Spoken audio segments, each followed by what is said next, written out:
Ծափաթաղում այսօր հուղարկավորել են Սոսկալի ողբերգության զոհ դարձած 3-ամյա Տիգրանին, դիակի դատաբժշկական փորձաքննության պատասխանը դեռ չկա, Ծափաթաղում պատմում են, որ վնասված է եղել փոքրիկի գլուխը։ Կատարվածը ահա սարսուր ոչրագործություն է, ես կասեի եղեռնագործություն է։ Խնամակալության և հոգաբարձության մարմնի հրատապ նիստում Տիգրանի ծնողներին ծնողական իրավունքից զրկելու հարցն է քննարկվում, չեն հավատում գյուղացիները, թե հրեշավոր հանցագործությունը տեղի է ունեցել, երբ հայրը պարզել է, որ ինքը չէ Տիգրանի բիոլոգիական հայրը։ Տեսել եմ վերացել, ես մի բան տեսել չեմ, ես բան տեսել չեմ ընթաց։ Եվ Մայրաթորի կարգապահական հանձնախումբ է հրավիրվել Հովաննավանքում Ստեփան Ասատրյանի պատարագ Հարունով միջոցառմանը մասնակցած Տեր Տարոնը, զավթված վանքի հակականոնական ծեսին նրան Փաշինյանն է կանչել։ Մենք միասին մի քանի տարիներ ճեմարանում սենյակակից են եղել եւ մեր մտքերը վաղուց են հատվում իր հետ։ Դուք դիտում եք Հայլուրի նոյեմբերի 4-ի ամփոփիչ թողարկումը, բարի երեկո, սիրելի հայրենակիցներ, սկսենք երկու մահաբեր վթարների մասին լուրով։ Ողբերգական վթար է եղել Արագածոտնի մարզում, այսօր ժամը 17:40-ի սահմանում Մարգարա Վանաձոր Տաշիր ավտոճանապարհին բախվել են Մերսեդես եւ Գազ 3110 մակնիշի ավտոմեքենաները։ Մեկ մարդ տեղում մահացել է, մեկը հիվանդանոցում գիտակցության չգալով։ Կա եւս 3 վիրավոր։ Մինչև Գազ 31-ին բախվելը Մերսեդեսը հարվածել է Վոլվո մակնիշի բեռնատարին։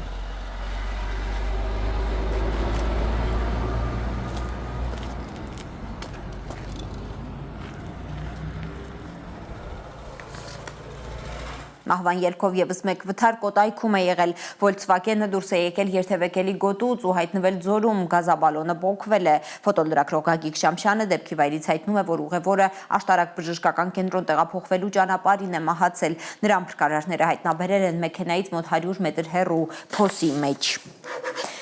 Սարսափազդու որդիասպանության զոհի 3-ամյա Տիգրանի հուղարկավորությունն է եղել այսօր Ծափաթաղում։ Սկանդալային վարկածը, թե հնարավոր է փոքրիկ Տիգրանը ոչ թե անհետանալու օրն է մահացել, այլ հայտնաբերվելուց 2-3 օր առաջ, այսօր հրաժարվել է մեկնաբանել քննչական կոմիտեի խոսնակը։ Նշանակված է դիակի դատաբժշկական փորձաքննություն, պատասխանը դեռ չկա։ Ծափաթաղում պատմում են, որ վնասված է եղել փոքրիկի գլուխը։ Խեղտամահ անելուց առաջ նա հարված է ստացել գլխին։ Արդյոք անմեղսունակ կճանաչվի փոքրիկ որդուն խեղտամահ անելու համար մեղադրվող հայրը։ Հայտնի չէ, խնամակալության եւ հոգաբարձության մարմնի հրատապ նիստում Տիգրանի ծնողներին ծնողական իրավունքից զրկելու հարցն է քննարկվում։ Նիստը մեր տեղեկություններով դեռ շարունակվում է։ Ծանր օրվա մասին պատմում է Գայանե Մովսիսյանը։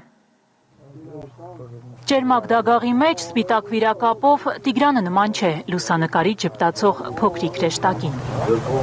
Գյուղում պատմում են, որ վիրակապը թաքցնում է երեխայի սարսափելի սպիներով գլուխը։ Ասում են, հայրը նախքան խեղտամահ անելը ուժեղ խփել է փոքրիկի գլխին։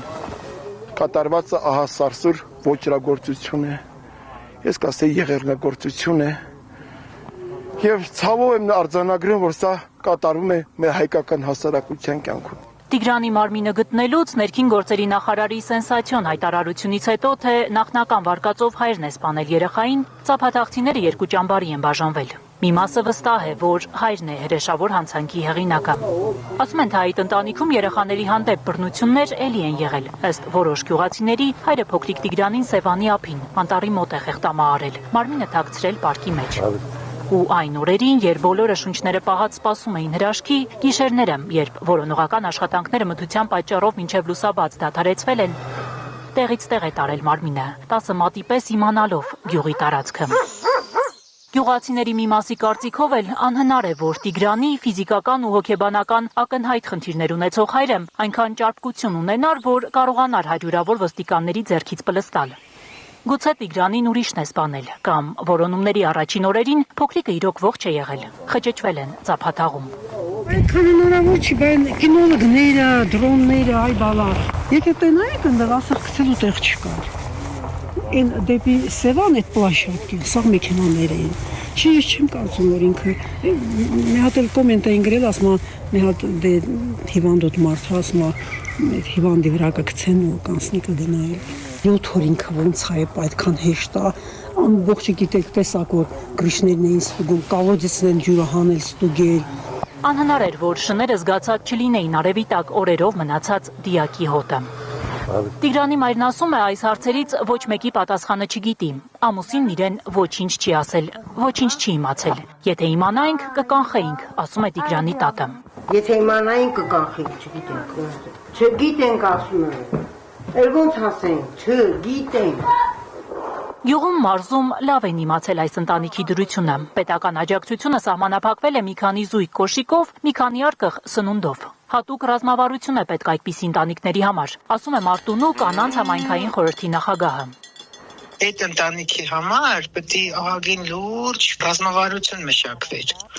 Այդ հորաքրոջ ընտանիքը պատկերացնում եք դրանից մի փոքր ներքև կողմի մեջ է ապրում։ Ամառ ընդեղ ապրում են, իբր սա տունն է, ձմեռել տեղափոխվում են ստեղ այդ մի սենյակ ու այդ մի սրահը որ կար։ Գիտեմ որ ինքը եղել է ուշադրության կենտրոնում, մտած չի որ իրան աչքաթող են արել։ Իսկ Տիգրանի քույրերն ու եղբայրները ում խնամքին են մնալու։ Այսօր Գեղարքունիքի մարզպետարանը խնամակալության եւ հոգաբարձության մարմնի հրատապ նիստ է արել։ Որոշում են ծնողական իրավունքից զրկել սպանված երեխայի հորն ու մորը։ Այսօր ես խոսեցի մարզպետի տեղակալի հետ, ասեցի կարող ենք իրազեկման հանդիպումներ անել բռնությունների վերաբերյալ, որովհետև պարզվեց, որ այդ ընտանիքում միշտ վեճեր են եղել ընտանեկան եւ այլն։ Մենք չենք իմացել, մենք էլ աջակցման կենտրոն ենք։ Ասեց, որ այսօր ոնց որ թե առողջապահության վարչության պետը, մարզպետարանի պետք է գնան համայնք եւ խոսեն երեխաների հետագա ճակատագրի մասին։ Տիգրանի կալանավորված հայրը չի մասնակցել որդու հուղարկավորությանը։ Եկեղեցական կարգով կանայք Տիգրանի շիրիմին այցի կգնան էգնահողին վաղը։ Փոքրիկ հրեշտակի եղբայրները խաղում են բակում, չկրահելով էլ, ինչու են հենց Տիգրանի նկարը կախել պատին։ Մեծերը կովերին են արածեցնելու տարել։ Երեխաների մորական տատը կարտոֆիլ է մաքրում մի շնչով փոքրացած ընտանիքի համար։ Գայանե Մովսիսյան, Հենրիկ Համազասպյան, Գագիկ Տեր-Ղազարյան, Հայլուր։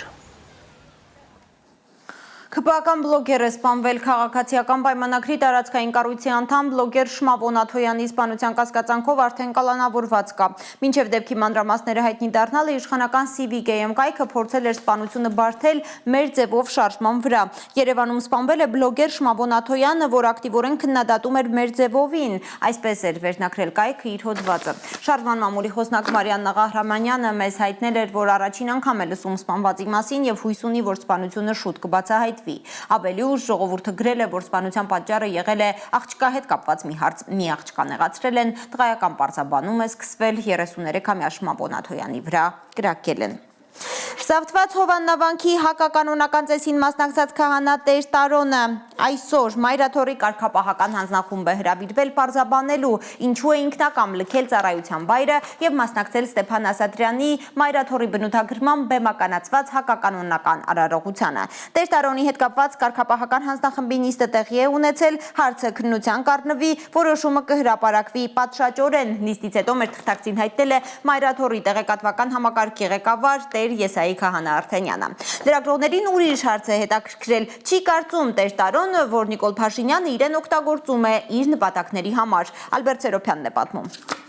Ինձ հետապնդում են դևերն ու սատանաները։ Ինձ հետապնդում են դևերն ու սատանաները։ Վեհարանի դիմաց այս հայտարարությունը Տարոն Քահանան անում է Մայրաթորի կարգապահական հանձնախմբին ներկայանալուց հետո։ Քահանան այդ նիստը բոյկոտել է իր խոսքով հիմնավոր պատճառով։ Եկա եւ ներկայացա կարգապահական հանձնախմբին։ Ինձանից պահանջվեց հեռախոսը հանձնել, որը ես մերժեցի, քանզի իմ անձնական տարածքն է, իմ անձնական ինֆորմացիան է հեռախոսում։ Ես առաջարկեցի հեռախոսը անջատել, իրենց իսկ ներկայությամբ իրենք պնդեցին, որպեսզի քանի որ բոլորը առանց հեռախոս են, ես էլ լինեմ առանց հեռախոսի։ Քահանայի ասելով խորհրդի անդամները պարզաբանել են, թե նիստերի դահլիճում ոչ ոք հեռախոս չունին, թե ինչու հայտնի չէ։ Ես չեմ կարծում, որ հայ առաքելական եկեղեցում հոգևորականի հետ խոսելու համար պիտի պահանջի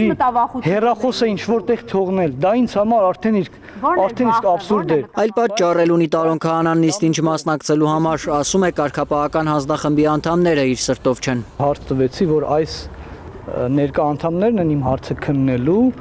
պատասխանվեց ինձ, որ այո։ Ես ասացի, որ ես հրաժարվում եմ այս հանձնախմբի հետ իմ անձնական հարցերը քննելու, առավել ևս իմ ծառայական։ Կարգապահական հանձնախումբը Տեր Տարոնին հրավիրել էր, որ նա պարզաբանի, թե ինչու է ինքնակամ լքել ծառայության վայրը եւ հոկտեմբերի 25-ին մասնակցել Ստեփան Ասատրյանի Մայրաթորի բնութագրման բեմականացված հակականոնական արարողությանը։ Քահանան լրագրողներին ասում է, որովհետեւ անժամկետ արձակուրդում է։ Ունեցել եմ արձակուրդ իմ առաջնորդից Բագրատ Սրբազանից անժամկետ։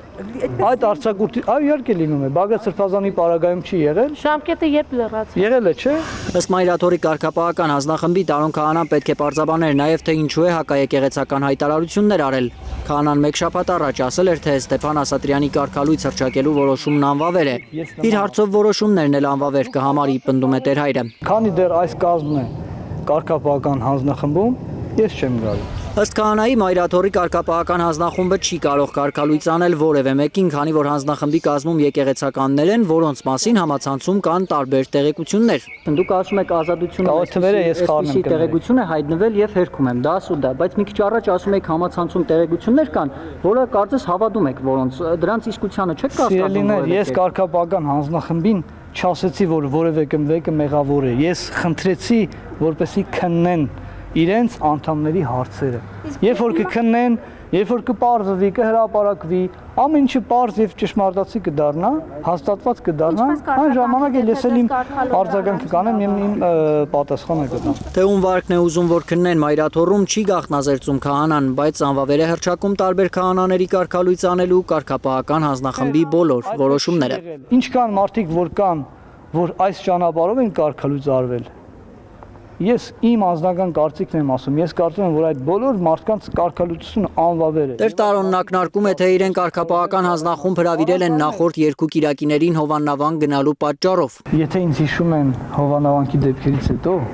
դա արդեն իսկ լավ չի։ Այսինքն ինչու է մինչև այսօր ես չեմ կանչվել, հենց Հովանավանքի դեպքեր եղան։ Ըստ որոշ տեղեկությունների Տեր Տարոն քահանան տարիներ առաջ բաժանվել է կնոջից, Մայրաթորի կանոններով ամուսնացյալ քահանային կարող են այդ պատճառով կարգալույց անել, քանի որ դա ամուսնական ուխտի խախտում է համարվում։ Բայց եկեղեցին ժամանակ է տալիս հոգևորականներին ընտանեկան խնդիրները հարթելու համար։ Երբեմն ամուսնալուծված քահանայի հարցին 2-3 տարի կարգապահական հանձնախումբը ընթացք չի տալիս։ Մեր տեղեկություններով նույնը եղել է նաև Տարոն քահանայի դեպքում։ Ալբերտ Սերոփյան, Առաքել Օհանյան, Հայլուր։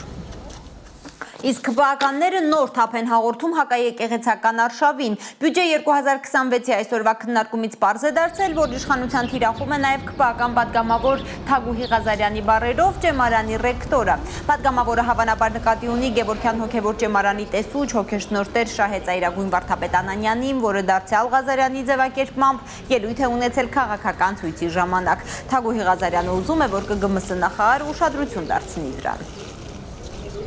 Հայաստանի Հանրապետության բարձրագույն կրթության եւ գիտության մասին օրենքը կարծես թե ռեկտորներին արգելում է քաղաքական գործունեությամբ զբաղվել։ Կուզեի իմանալ արդյոք նախարարությունը ուշադրություն դարձրել է այս հարցին եւ ինչ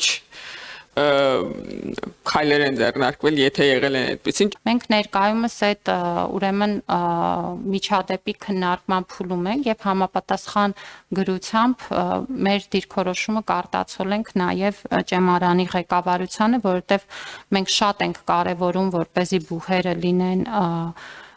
իրենց վերաբերելի դաշտում գործող հաստատություններ եւ նման դրսևորումները չեմ կարծում, որ պետք է որևէ կերպ խրախուսվեն կամ աննկատ մնան։ Սա ձեր աշխատասենյակը չէ, խորհրդարանում բյուջե 26-ի քննարկումներին ԿԳՄՍ նախարարին հիշեցրել է ընդդիմադիր պատգամավոր Լիլիթ Գալստյանը։ Նախարար Անդրեասյանը վեճ է հրահրել, երբ ընդդիմադիր պատգամավորը հիշեցրել է Ծիծեռնակաբերդի հուշահամալիրի անորակ վերակառուցման մասին։ Ժաննա Անդրեասյանի համոզմամբ մանիպուլյացիոն են պնդումները, թե հուշահամալիրին վերակառուցման անվան տակ վնաս է հասցվում։ Խառնվել է քվեական Սիսակ Գաբրիելյանը, բայց ոչ թե վեճը հարթելու, այլ Անդրեասյանի հետ թիմ կազմելու ընդդիմադիր պատգամավորին հակաճառելու համար։ Չափն անցնում է Սիսակ Գաբրիելյանին նկատի ունենալով, ասել է Լիլիթ Գալստյանը։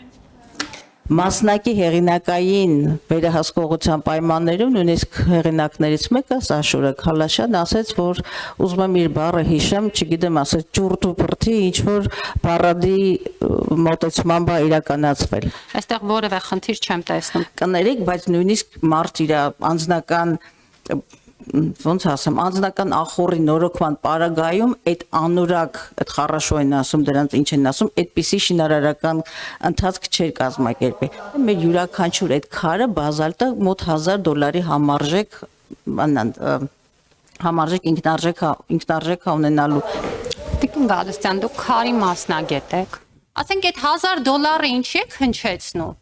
Չէ՞ որ ես հիմա ձեզ կարող եմ բերել եւ ցույց տալ բազմաթիվ թղթեր, որ դուք կտեսնեք, որ այդ $1000 իրականության հետ կապ չունի։ Սա ձեր աշխատասենյակը չի, ազգային ժողովն է եւ դուք հաշվետու եք ազգային ժողովին։ Ես բացարձակապես քարի կամ գունավոր մետաղների մասնագետ չպիտի լինեմ, որպեսզի հնչեցնեմ այսօր այդ մասնագիտական դաշտի տեսակետը եւ մոտեցումները։ Եվ իմ որևէ նախադասության մեջ չճշտված փաստեր չկան։ Անկերություն բացակետ այդքան լավ մասնագետ եք, հաստատ ձեր պատգամավորի աշխատավարձից շատ կստանաք, էլի։ Հայաստանի Հանրապետության ամենամեծ քաղաքացին, ամենամեծ բարեգործը, լսեք Տիկին Գալստյան։ Մենք քննարկում ենք օրակարգային հարց, դուք չափը անցնում եք։ Իմ տան հետ գործ չունեք, իմ մասնագիտական որակների հետ գործ չունեք, իմ մանդատի հետ գործ չունեք եւ իմ ապագա քաղաքական ճակատագրերն էլ թող ձեզ չանհանգստացնի։ Մտածեք ձեր սեփական քաղաքական թիմի թե թողած արյունոտ հետագծի եւ թե ապագայի մասին։ Այ քեզ բան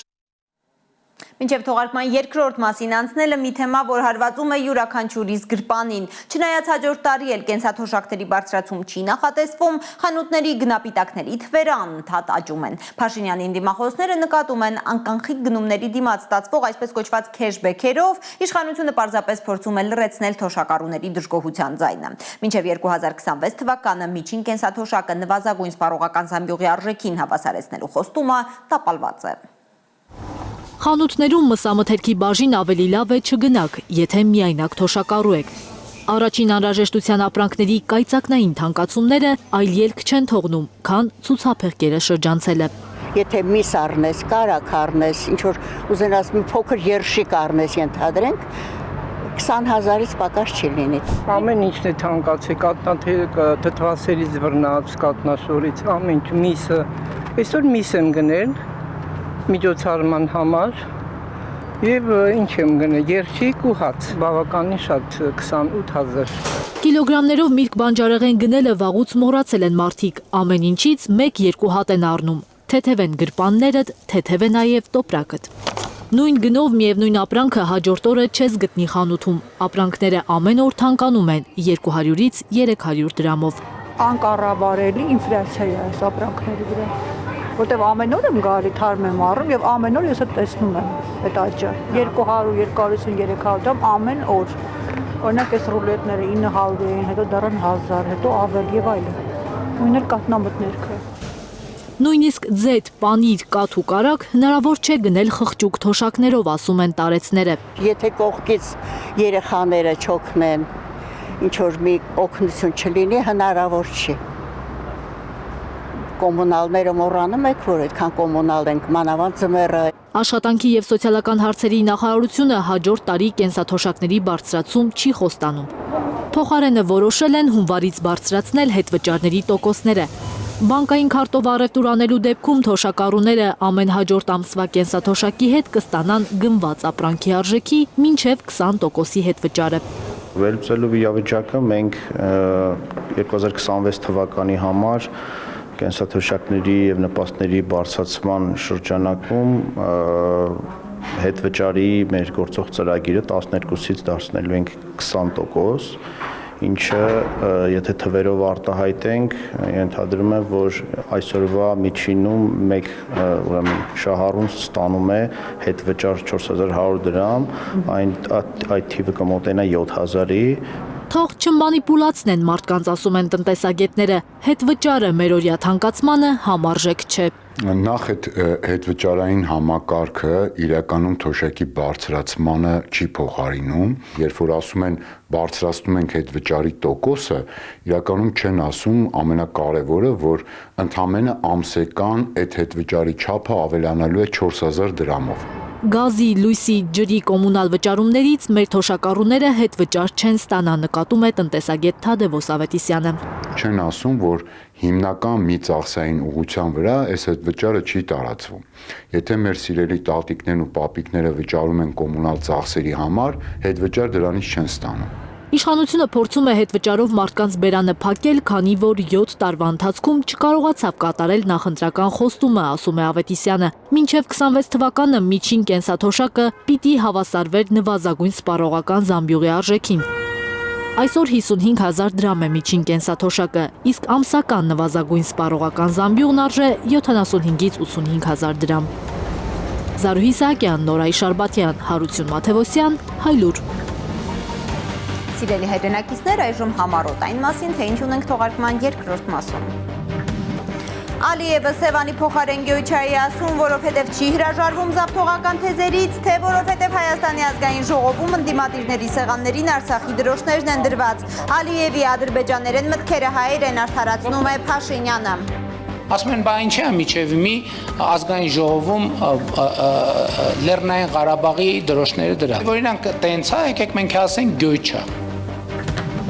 Մեր ձևով շարժման համակարգող Նարեկ Կարապետյանը Միացյալ Նահանգներում հարցազրույց է տվել հայտնի լրագրող Թաքեր Կարսոնին, ըստ մեր ձևով շարժման քաղաքակիրթ աշխարհը զարմացած է, իրեն ժողովրդավար հռչակած պետության ղեկավարը եկեղեցուն պաշտպանելու համար ազգային բարերար է կալանավորում։ Ես չեմ հիշում արդյոք ԱՊՀ երկրներից որևէ մի երկրում տեղի ունեցող իրադարձության վերաբերյալ այս աստիճան մեծ լուսաբանումներ տեղի ունենան միջազգային մամուլում։ Սպասեք նաև միջազգային օրակարգի թոփ նյուզերին, Պոկրովսկի ավերված փողոցներում ծանր մարտերը շարունակվում են, Ռուսաստանն ու Ուկրաինան ամեն մեկը իր հաջողությունների մասին է հայտնում, փակելով ճշմարտությունը պարզելու ճանապարհը։ Իսկ 2 տարի ռումբերի անձրևի տակ հողին հավասարված Գազայում մարդիկ դեռ փորձում են գտնել հարազատների, փլատակներում առնվազն 10,000 մարդ կա։ Մարմինները խորը քայքայված են, ինչը չափազանց դժվարացնում է նույնականացումը։ Եվ այսպես Օրբելի ֆորումի հարթակից Իլհամ Ալիևի ադրբեջաներեն մտքերը հայերեն արդարացրել է Նիկոլ Փաշինյանը։ Պարզվում է Ալիևը Սևանի փոխարեն Գյոյչայի ասում ոչ թե որովհետև չի հրաժարվում զավթողական թեզերից, այլ որովհետև Հայաստանի ազգային ժողովում ընդդիմադիրների սեղաններին Արցախի դրոշներն են դրված։ Հայաստանի տարածքում ադրբեջանական հողերի գոյության մասին հայտարարած Ալիևին Փաշինյանը արձագանքել է գրեթե 1 ժամյա ելույթով առանց Ադրբեջանի նախագահի անունը տալու։ Եվ մենք պետք է զգույշ լինենք պատմության հետ։ Ռուսական կայսրությունում հրատարակված 20-րդ դարի քարտեզներում Իլհամ Ալիևի վստահեցմամբ Հայաստանի այսօրվա տարածքի շատ տեղանունների ադրբեջանական տարբերակներն են նշված։ Այդ քարտեզներում չկա լիճ Սևան անունով, կա Գյոյչա լիճ։ Փաշինյանը Ալիևի այս հայտարարությանը պատասխանելու համար նոր տեսություն է զարգացնում։ Խաղաղության մեկնակետ, որը ոչ թե անցյալում պետք է փնտրել, այլ 2024 թվականի օգոստոսից, երբ համաձայնեցվեց հայ-ադրբեջանական սահմանազատման կանոնակարգը։ Ըստ էության քաղաքական առումով կոնֆլիկտը ավարտված է, կոնֆլիկտը լուծված է, բայց մենք պետք է հասկանանք, որ սոցիալ հոգեբանական առումով եւ 30 եւ ավելի տարվա սոցիալ հոգեբանությունը մի երևույթ չէ, որ ուղակի կարելի է անջատիչը անջատելով եւ արգելակները քաշելով կանգնեցնել։ Սոցիալ հոգեբանական կոնֆլիկտի սրման միտումներ է նկատում Հայաստանի վարչապետը։ Պատմական հայրենիքը Հայաստանում հաճախ է դառնում քննարկման թեմա, ինչը հայելային էֆեկտով սրում է տրամադրությունները Ադրբեջանում։ Ադրբեջանում օրինակ հնչում է Բասարգեչար անունը, այնքան Հայաստանում հնչում է Արցախ անունը կամ Կովսական անունը, երբեմն Հայաստանում եւ Ադրբեջանում ընկալում եւ տեսնում են պատմության մի մասը միայն։ Ինքը խնդիրը լուծելու համար հայ հասարակությանը հորդորել է պատմական Հայաստանը փոխարինել իրական Հայաստանով։ Դրա համոզմամբ դեպի խաղաղություն տանող միակ ճանապարհն է դա։ Վերջին տարիներին մեր կառավարության եւ անձամբ իմ արձանագրումը նրա մասին էր, որ եթե մենք պատմական հայրենիքի ընկալումը չփոխարինենք իրական հայրենիքի ընկալմամբ, խաղաղությունը պարզապես կփլուզվի։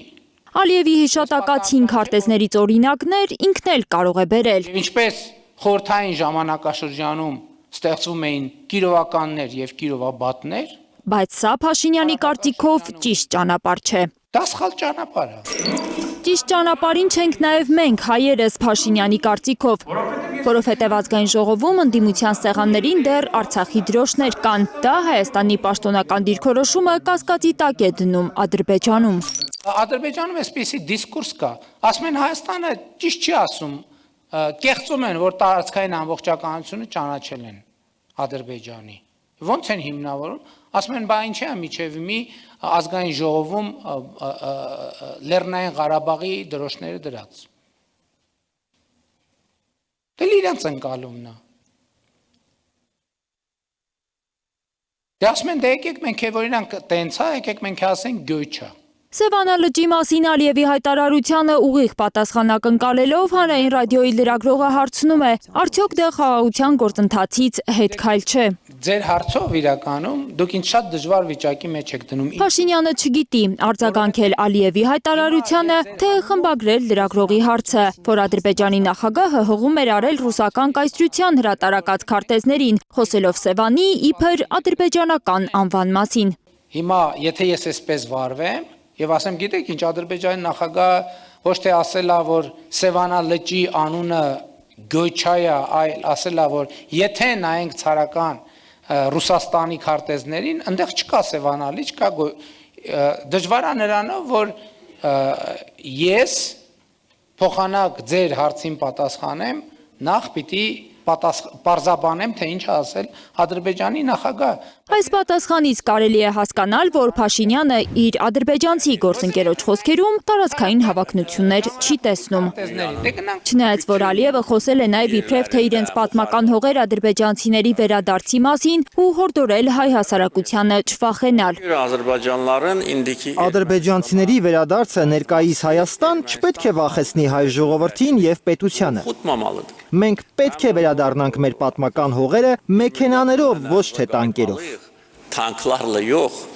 avtomobillərlə qayıtmalıyıq։ Արցախցիների հայրենիք վերադարձը գրեթե տաբու թեմա է հռչակում Փաշինյանը։ Դա պատմական հայրենիքի մասին է հիշեցնում։ Դա նշանակում է հետ դառնալ կոնֆլիկտի նախնական պարամետրերին։ Այսպես կոչված Արևմտյան Ադրբեջանի համայնքի գոյությունն արհամարել է սխալ կլինի լրագրողների հետ զրույցում հայտարարել է Երևան եկած ադրբեջանցի փորձագետ Ռուսիֆ Հուսեյնովը։ Կարծում եմ ժողովուրդների շփումների գործընթացում պետք է ներգրավենք նաև այդ համայնքի անդամներին։ 3-4 տասնամյակ այս հասարակություններն ապրել են առանձին փուչիկի մեջ։ Հիմա էլ կարող ենք կռվել, բայց գոնե պետք է դասեր քաղենք, լսելով միմյանց դիրքորոշումները։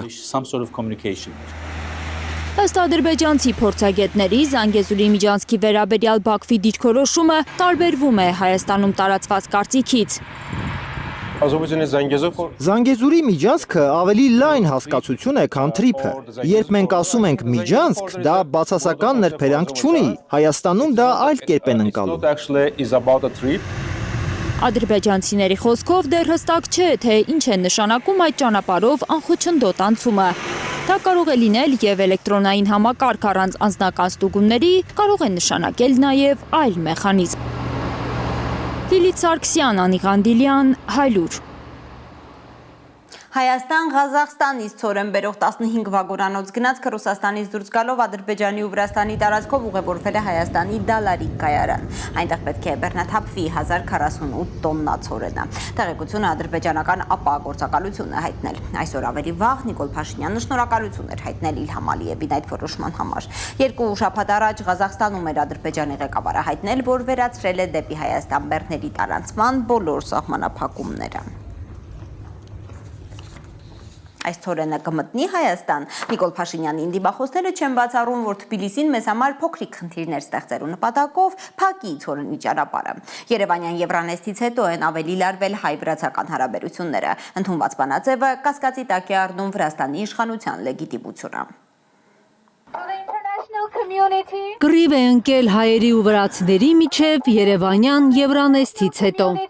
Եթե պարզ ժողովրդական լեզվով ասենք, կռիվը գցում են երկու հարևանների մեջ իրենք թողնում գնում։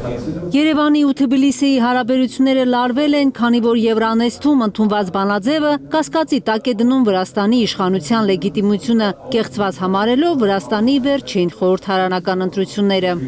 Ես չեմ կարծում, որ աղմուկ կա, ես կարծում եմ Հայաստանի խորհրդարանի արտաքին հարաբերությունների հանձնաժողովի նախագահը պնդում է, Վրաստանի իրենց գործընկերների հետ մշտապես կապի մեջ են, լիակատար փոխըմբռնում ունեն տարբեր հարցերի շուրջ։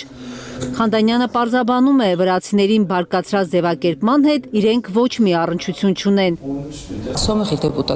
Հակառակն է պնդում Վրաստանի խորհրդարանի փոխնախագահը Նինո Ցիլոսանին զարմանում է։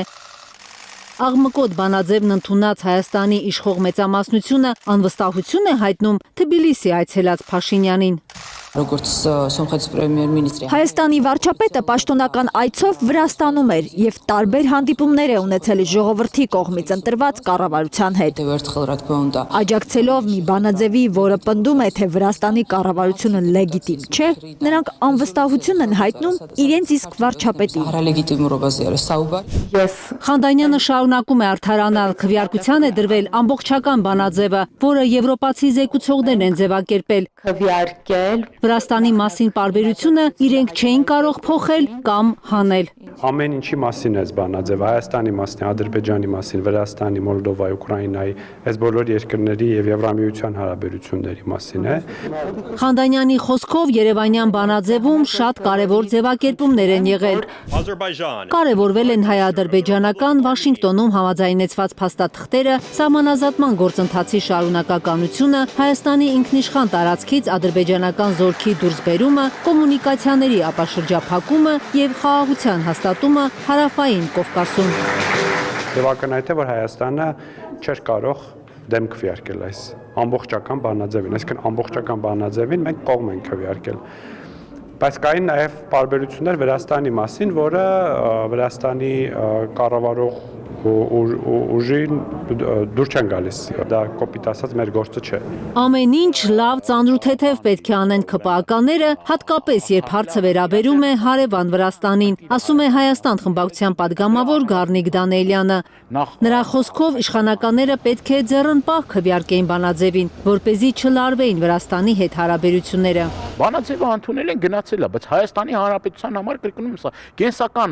նշանակություն ունի եւ կենսական նշանակության հարցերում պետք է ավելի զգուն ու ավելի ճկուն լինեն։ Սա ոչ թե գիտեք ինչ Հայաստան-Զիմբաբվե հարաբերություններն է կամ Հայաստան-Կոստա-Ռիկա հարաբերությունները, սա մեր ռազմավարական գործընկերոջ, սա մեր հարևան երկրի հետ հարաբերությունների հետ գործ ունենք։ Մեր զարկերակն է։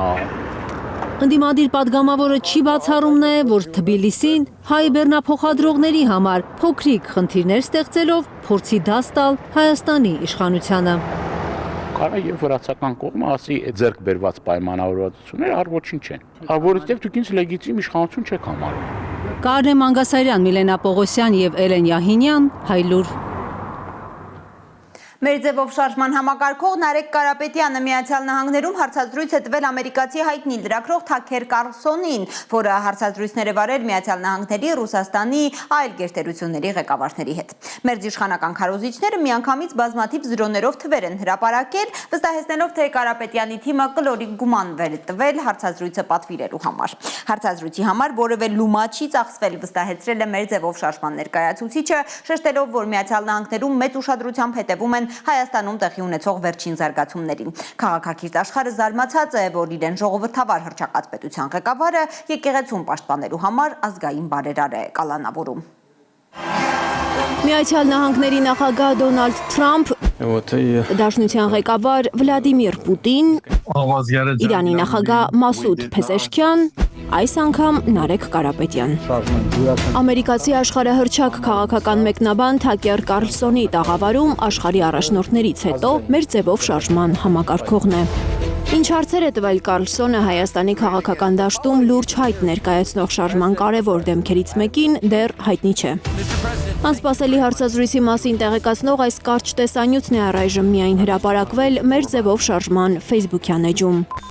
YouTube-ում մոտ 5 միլիոն հետևորդ ունեցող ամերիկացի լրագրողի հարցազրույցը Կարապետյանի հետ կոտրում է կարծրատիպը, թե բարերար գործարար Սամվել Կարապետյանը ռուսական կողմնորոշման կրող է։ Թակեր Կարլսոնը հայտնի է Թրամփի վարչակազմի հետ իր սերտ կապերով։ Ամերիկացի լրագրողի հետաքրքրվածությունը Սամվել Կարապետյանի քրեական գործով, նրա եղբորորդի Նարեկ Կարապետյանի համակարգած մեր ձևով շարժմամբ բնական են համարում փաստաբանները։ Հայտնի գործարարի կալանավորումը մեծ աղմուկ է բարձրացրել համաշխարհային մեդիայում։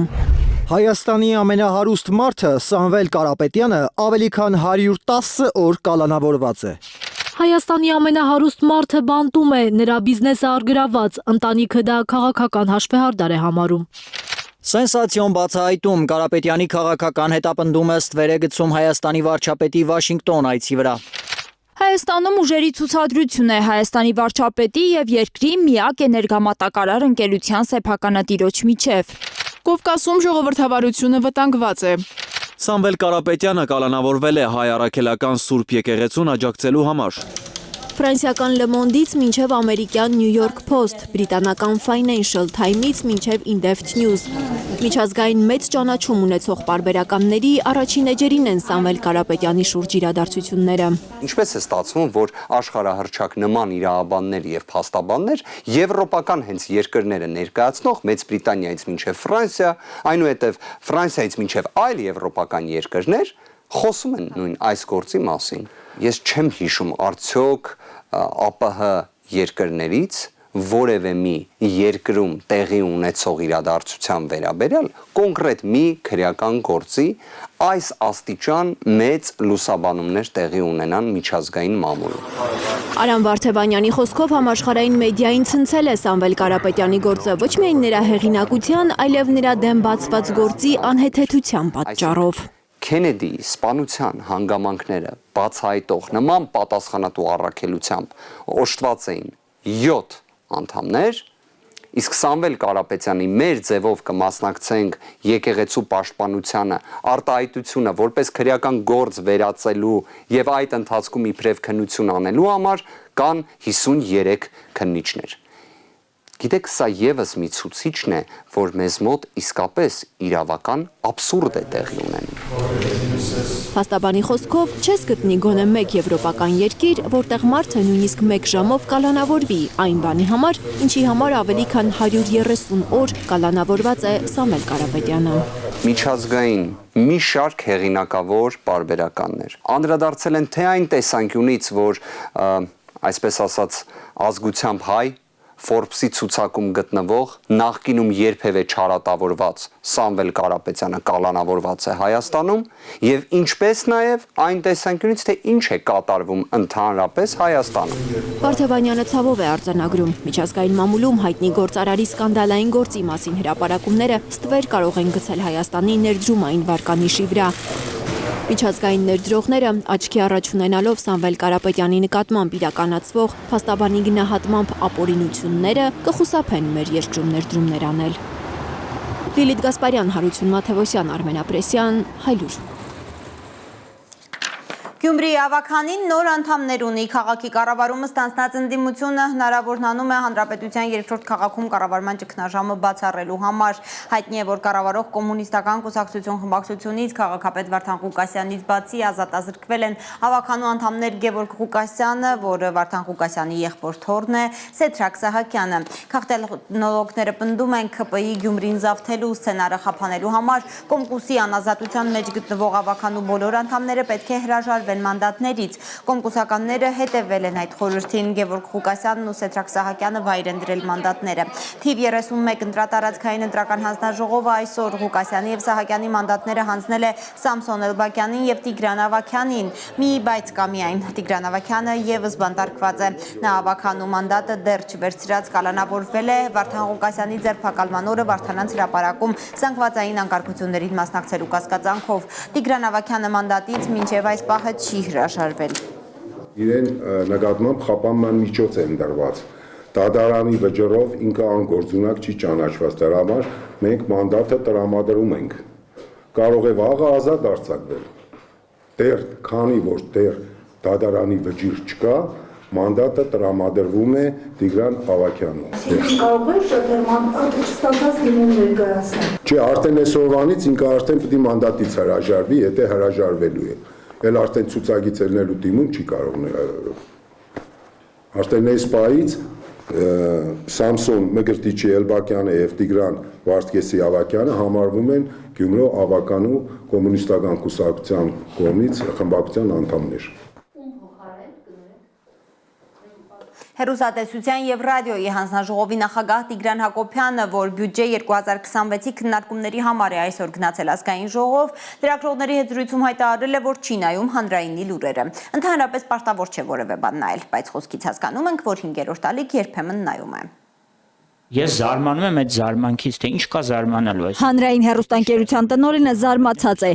Ինչու են մարդիկ վրդովում, որ հանրության փողերով ֆինանսավորվող հանրային հեռուստաընկերությունը ուղիղ եթերում է ցուցադրում Հովհանավանքի կարգալույց քահանայի քաղաքական միջոցառումը պատարագի անվան տակ։ Հիմա դուք դա կոչեք fake թե ոչ fake, դրանից չի փոխվում, որ այնտեղ ինչ որ իրադարձություն է կատարվում, եւ հանրայինն էլ պարտավոր է անդրադառնալ դրան։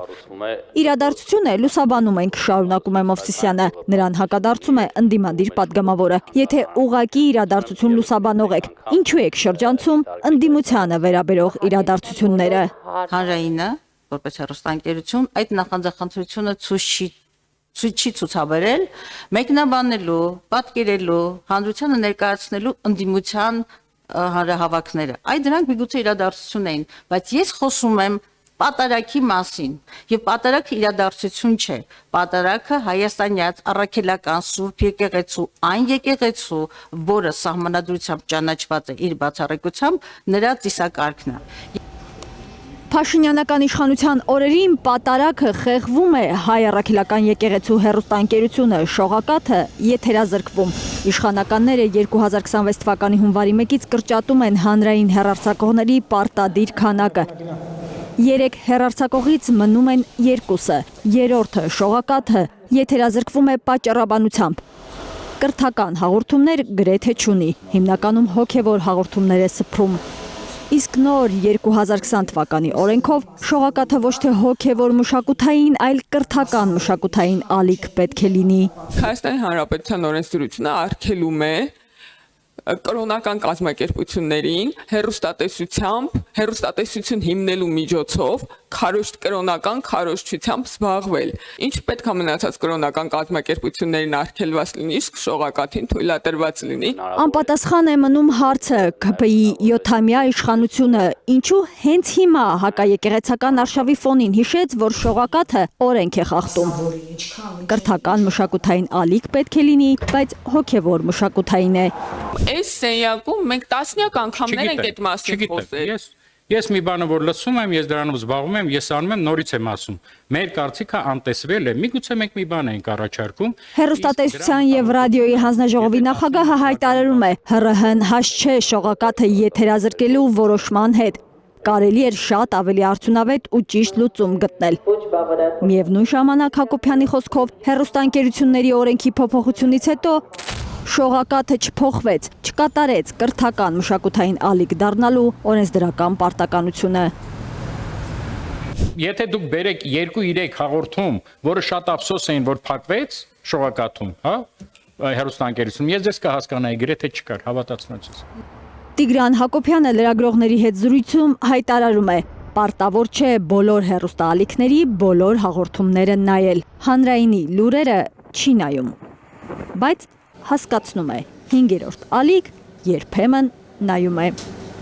Լավ գեղարվեստական ֆիլմեր, լավ թարգմանություն եւ դա գնահատվում է։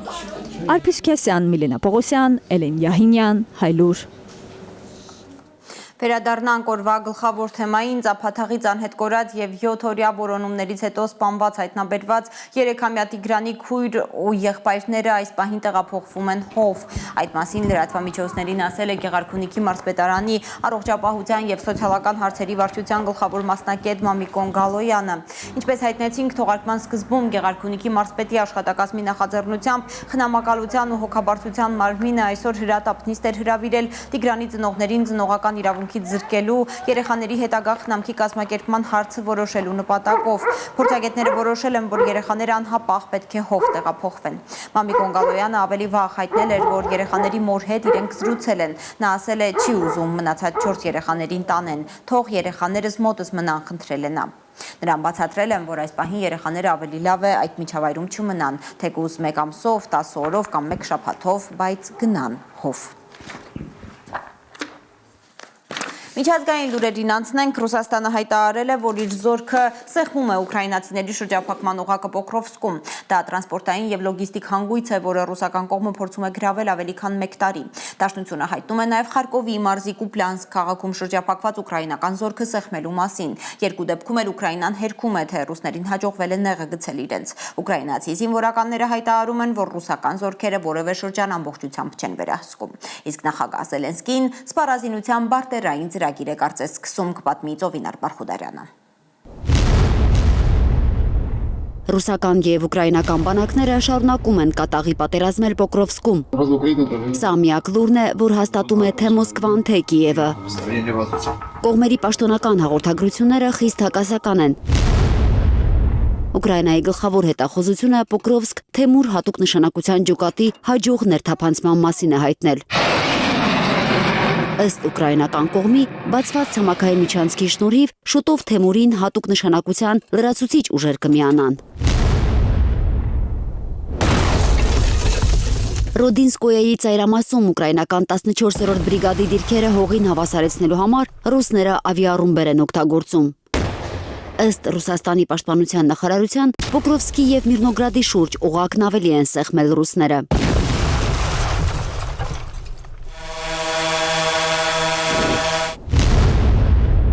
Ռուսները նաև այս կադրերն են հրապարակել եւ ուկրաինացիներին մեղադրել խաղաղ բնակչությանը թիրախավորելու համար։ Ըստ ռուսական կողմի, ուկրաինական անօթաչուն հարվածում է սպիտակ դրոշով շարժվող քաղաքացիական անձանց Կուպյանսկի մոտակայքում ռուսական բանակի դիրքերի ճանապարհին։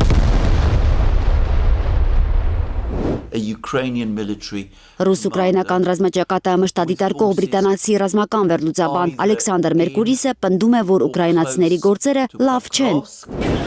Նրա խոսքով առաջին անգամ Ուկրաինայի նախագահի հրամանը հրաժարվել է կատարել նրա ազինուժի գլխավոր հրամանատարը Ալեքսանդր Սիրսկին անհնար է համարել Դոնեցկում հակագրոհի անցնելու Զելենսկիի պահանջը։ Մերկուրիսը համոզված է, եթե ռուսները գրավեն Պոկրովսկը, կկոտրեն Ուկրաինայի արդեն խախուտ պաշտպանությունը։ Այս ֆոնին Զելենսկին ըստ էության սպառազինության բարտերային ծրագրի մասին է հայտարարել։ Արևմտյան հրթիռների ու հոբ համակարգերի դիմաց Ուկրաինան պատրաստ է ռազմածովային անօթաչուներ ու հրետանային համակարգեր արտահանել, զենքի համատեղ արտադրության գրասենյակներ բացել առայժմ Բերլինում ու Կոպենհագենում։ Կիևը նախատեսում է մինչև տարեվերջ սկսել հայրենական արտադրության ֆլամինգո եւ ռուտա հրթիռների զանգվածային արտադրություն։ Բայրակթարները ըստ էության դեռ չի կարողանա արտահանել, քանի որ 2023-ին սկսված գործարանի շինարարությունը ընդհատվել էր ռուսական հրետակոծության պատճառով։ Ուկրաինական բանակի հույսը դեռ Patriot հոբ համակարգերը եւ Storm Shadow հրթիռներն են։ Դրանց նոր խմբականակը անցած շաբաթ էր ստացել Կիևը։ Ամերիկյան թոմահավքների մատակարարման վրա վետո էր դրել Թրամփը։ Բանակցությունների համար ուկրաինական պատվիրակությունը Վաշինգտոն կմեկնի հաջորդ շաբաթ։ Ծովինար Բարխուդարյան, Անի Ղանդիլյան, Հայլուր։